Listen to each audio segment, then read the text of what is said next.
حدیث نمبر 495 495 عن ابی ہریرہ رضی اللہ عنہ قال ان رسول اللہ صلی اللہ علیہ وآلہ وسلم قال ما من احد يسلم علی الا رد اللہ علی روحی حتی ارد علیہ السلام۔ بے شک رسول اللہ صلی اللہ علیہ وآلہ وسلم نے ارشاد فرمایا، جب کبھی کوئی شخص مجھے سلام کرتا ہے جب کبھی کوئی شخص مجھے سلام کرتا ہے تو اسی لمحے اللہ تبارک و تعالی مجھ پر میری روح لوٹا دیتا ہے، یہاں تک کہ میں اس کے سلام کا جواب دیتا ہوں۔ اب یہ تھوڑا سا حدیث شریف تھوڑا سا تعمق کے ساتھ سمجھ لیں تو زیادہ اچھا ہوگا۔ ایک بات تو یہ ہے کہ حضور اکرم، ایک بات اس کے اندر یہ ثابت ہو رہی کہ جو شخص سلام بھیجتا ہے حضور صلی اللہ علیہ وآلہ وسلم کو، اللہ کے رسول صلی اللہ علیہ وآلہ وسلم اس کو سلام کا جواب دیتے ہیں، اور حضور کے سلام جواب میں جو سلام آتا ہے اس سے بڑھ کر تو کوئی اور دعا نہیں ہو سکتی۔ یعنی حضور صلی اللہ علیہ وآلہ وسلم نے ارشاد فرمائے کہ اے میرے امتی، تو بھی سلامت رہے۔ جی میں دعا کروں گا، اے اللہ مجھے سلامت رکھ، میرے خاندان کو سلامت رکھ، تو میں دعا کروں گا، پتہ نہیں دعا قبول ہوگی یا نہیں ہوگی۔ کوئی بڑے سے بڑے اللہ والے دعا کریں گے انشاءاللہ تعالیٰ ان کی دعا جلدی قبول ہوتی ہوں گی، لیکن جب حضور صلی اللہ علیہ وآلہ وسلم کی دعا ہو تو قبول ہوتی ہوں گی نہیں، یقیناً قبول ہوتی ہے، اس میں تو کوئی کلام ہی نہیں ہے کہ اللہ کے رسول صلی اللہ علیہ وسلم کی دعا کیسے رد ہو، اللہ تعالیٰ کیوں رد کرے گا، کیسے رد کرے گا، نہیں کرے گا اللہ تبارک و تعالیٰ۔ وہ بہت محبت کرتا ہے اپنے نبی صلی اللہ علیہ وسلم، وہ اپنے نبی کی دعا کو رد نہیں کرتا۔ تو جب آقا علیہ الصلاۃ والسلام، یہ سلام جو ہے اسلام میں، جی تحیۃ من عند اللہ مبارکۃ طیبہ، یہ جو اسلام کا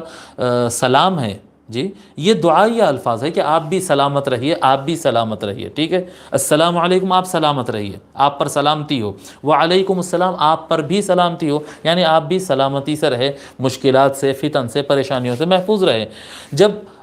آپ پر سلامتی بندے کہتے ہیں تو اس سے یقیناً وہ دعائیہ الفاظ ہے، ہو سکتا ہے اللہ تعالیٰ قبول کر لے اور سلامتی میں آ جائے بندے۔ لیکن اگر حضور صلی اللہ علیہ وآلہ وسلم کسی کو دعا دے کہ تو سلامت رہے،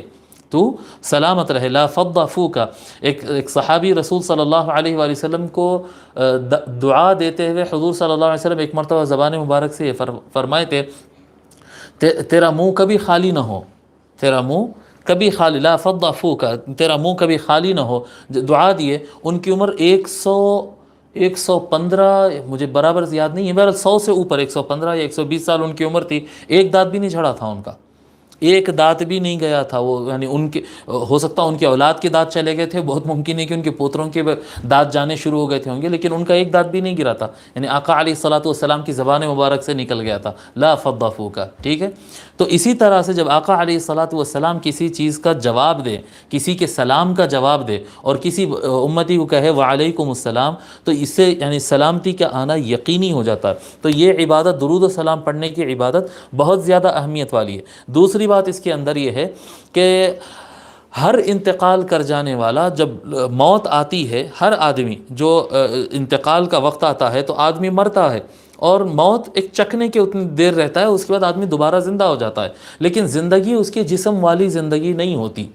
جب آدمی زندہ ہوتا ہے تو وہ عالم برزخ میں ہوتا ہے، اس کی روح زندہ ہوتی ہے، اس کے روح سے پھر سوال ہوتا، وہ کیا کہتے ہیں، قبر کے سوالات ہوتے اور وغیرہ، برزخ کے سارے معاملات اس کے ساتھ ہوتے ہیں، لیکن جسم اور روح الگ الگ ہو جاتے ہیں۔ جسم کے اندر روح نہیں ہوتی، روح عالم برزخ میں ہوتی، اور جسم تو مٹی میں ملا دیا جاتا، جسم زمین کے اندر چلا جاتا اور مٹی میں مل کر ختم ہو جاتا ہے، ٹھیک ہے یہ۔ لیکن یہ معاملہ سب لوگ کے ساتھ ہوتا ہے، انبیاء کے ساتھ نہیں۔ اور اسپیشلی حضور صلی اللہ علیہ وآلہ وسلم ارشاد فرما رہے ہیں کہ جب کبھی کوئی بندہ مجھے سلام کرتا ہے تو اللہ تبارک و تعالیٰ میری روح مجھ کو لوٹا دیتا ہے، یعنی روح جسم میں واپس آ جاتی ہے، یہاں تک کہ میں اس کے سلام کا جواب دیتا ہوں۔ تو آقا علیہ الصلاۃ والسلام اپنے مزار اطہر میں بدن اور روح دونوں کے ساتھ زندہ ہے، اس سے یہ بات بھی ثابت ہوتی ہے۔ اب کوئی کہے کہ نہیں، جس وقت کوئی سلام پڑھتا ہو اس وقت، کوئی درود شریف پڑھے تو اس وقت روح رہتی ہے، باقی وقت میں تو نہیں رہتی، اگر کوئی اس طرح سے کہے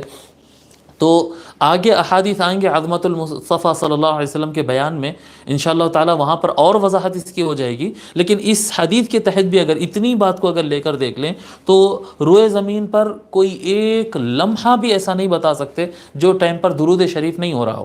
جی ایک کیا کہتے ہیں، کافی قدیم بات ہے، تقریباً میں سمجھتا ہوں 18-19 سال پہلے کی بات ہوگی، 18-19 سال پہلے کی بات ہوگی،